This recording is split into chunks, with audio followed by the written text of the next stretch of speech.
आइए दोस्तों, आधुनिक भारत की इस सीरीज में आप सभी का स्वागत है। जैसा कि पहले हम अपनी वीडियो में भारत में पुर्तगालियों के आगमन, डचेस के आगमन, ब्रिटिशर्स तथा डेन्स के आगमन के बारे में पढ़ चुके हैं। तो दोस्तों आज हम बात करने वाले हैं भारत में फ्रांसीसियों के आगमन के बारे में, जो कि 1664 में भारत आते हैं तथा 1794 तक भारत में व्यापार करते हैं। तथा इनके जाने के पीछे जो इनका प्रमुख कारण होता है वो बैटल ऑफ बॉन्डिवास, जो कि 1760 में ब्रिटिशर्स तथा फ्रांसीसियों के बीच लड़ी जाती है। तो आइए दोस्तों हम बात करते हैं। 1664 में पहले फ्रांसीसी भारत आए, जो कि कॉल्बर्ट हुए। यह फ्रांस के राजा लुइस 14 के मंत्री हुआ करते थे। लुइस 14 जो कि फ्रांस के किंग थे।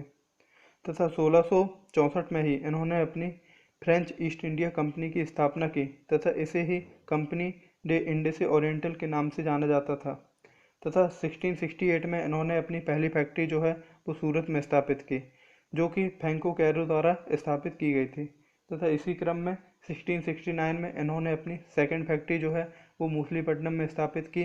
तथा 1672 1672 में इन्होंने अपना पहला गवर्नर नियुक्त किया, जो कि फ्रांसिस मार्टन हुए।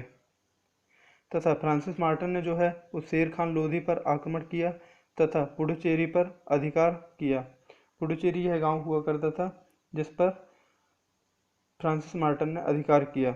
बात करेंगे दोस्तों, 1673 में इन्होंने जो है वो पुडुचेरी को अपनी कैपिटल बनाया। तथा 1674 में जो बंगाल के सूबेदार हुआ करते थे शाइस्ता खां, इन्होंने बंगाल में फ्रांसीसियों को ट्रेडिंग की परमिशन दी। तथा 1690 से लेकर 1692 तक लगभग 2 साल के समय में इन्होंने बंगाल में चंद्रनगर शहर की स्थापना की। तथा 1693 में डचेस ने ब्रिटिशर्स की हेल्प से पुडुचेरी पर अधिकार कर लिया।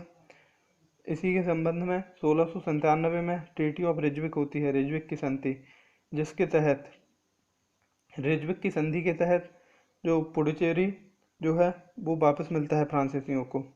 तथा 1701 में फ्रांसीसियों द्वारा पुडुचेरी को अपना हेडक्वार्टर बनाया जाता है। तथा जो फ्रांसिस मार्टिन गवर्नर हैं उन्हें फिर से पुनः अपॉइंट किया जाता है। तथा मार्टिन द्वारा ही इन्होंने पुडुचेरी में फोर्ट लुइस किले की स्थापना की। इसी क्रम में दोस्तों 1721 में इन्होंने मॉरिशस पर अधिकार किया। 1723 में इन्होंने यमन पर अधिकार किया। 1725 में मालाबार तथा माही पर। तथा 1739 में इन्होंने कराईकल पर अधिकार किया। तथा दोस्तों इसी क्रम में जो है 1746 में कर्नाटक का प्रथम वॉर स्टार्ट होती है, जो कि इसके जो कारण होते हैं वह ऑस्ट्रिया में उत्तराधिकारी का संघर्ष होता है। तथा इसके भारत में भी कुछ तात्कालिक कारण बनते हैं, जो कि जो ब्रिटिशर्स होते हैं उनके द्वारा, ब्रिटिशर्स की तरफ से कॉल्बर्ट के द्वारा जो फ्रांसीसी के जो जहाज होते हैं उन पर अधिकार करना होता है। तथा अधिकार करने से ब्रिटिशर्स तथा फ्रांसीसियों के बीच ये कर्नाटक का प्रथम वॉर होता है। तथा इसमें जो है वो ब्रिटिशर्स को सरेंडर करना पड़ता है, क्योंकि जो डुप्ले हैं वो अपनी सेना का अच्छे से प्रतिनिधित्व करते हैं तथा इन्हें हरा देते हैं। और इसी क्रम में दोस्तों फिर 1749 में ही कर्नाटक का सेकेंड वॉर स्टार्ट होता है, जो कि लगभग 5 सालों तक चलता है। इसमें भी ब्रिटिशर्स तथा फ्रेंच का युद्ध होता है। तथा इसमें जो है वो डुप्ले को सरेंडर करना पड़ता है। डुप्ले को सरेंडर करना पड़ा, मतलब इसमें एक प्रकार से फ्रांसीसियों की ही हार होती है। बात करेंगे दोस्तों 1757 में, यहाँ पर थर्ड कर्नाटक वॉर स्टार्ट होती है। इसका जो तत्कालिक कारण बनता है वो रॉबर्ट क्लाइव द्वारा चंद्रनगर पे, जो कि चंद्रनगर की स्थापना 1690 से लेकर 92 तक फ्रांसीसियों द्वारा की गई थी, इस पर रॉबर्ट क्लाइव ने अधिकार किया। यही कारण बनता है थर्ड कर्नाटक वॉर का। तथा इसी में दोस्तों ब्रिटिशर्स की तरफ से अंग्रेज़ों का प्रतिनिधित्व आयरकूट करते हैं। तथा जो फ्रेंच होते हैं फ्रांसीसी, इनकी तरफ से इनके जो आर्मी चीफ होते हैं वो लाली होते हैं। तो जो आयरकूट होता है वो लाली को बुरी तरीके से पराजित कर देता है। तथा यहीं से जो है वो फ्रांसीसियों को डाउनफॉल स्टार्ट हो जाता है। तथा 1794 में फ्रांसीसी जो हैं वह भारत से वापस चले जाते हैं। तो दोस्तों फ्रांसीसियों के बारे में आज हमने कंप्लीट किया। ऐसे ही हमारी आगे भी सीरीज चलती रहेगी।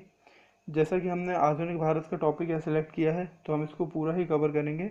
और इसके बाद जो है हम करने वाले हैं 1857 का विद्रोह।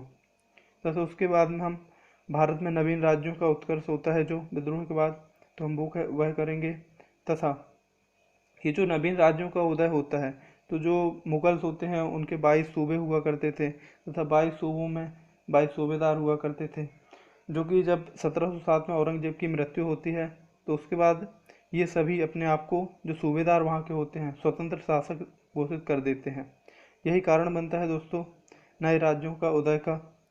तथा दोस्तों हम बात करेंगे इकोनॉमिक इम्पैक्ट की, जो कि ब्रिटिश एम्पायर द्वारा भारत पर पड़ता है।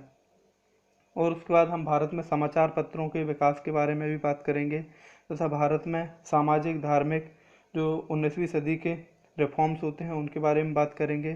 तथा दोस्तों हम आगे भी जो भारत में भारतीय राष्ट्रीय आंदोलन होता है, कांग्रेस की स्थापना होती है, उस सभी के बारे में बात करेंगे। थैंक यू गाइस, ऐसे ही सपोर्ट बनाए रहें। God bless you all.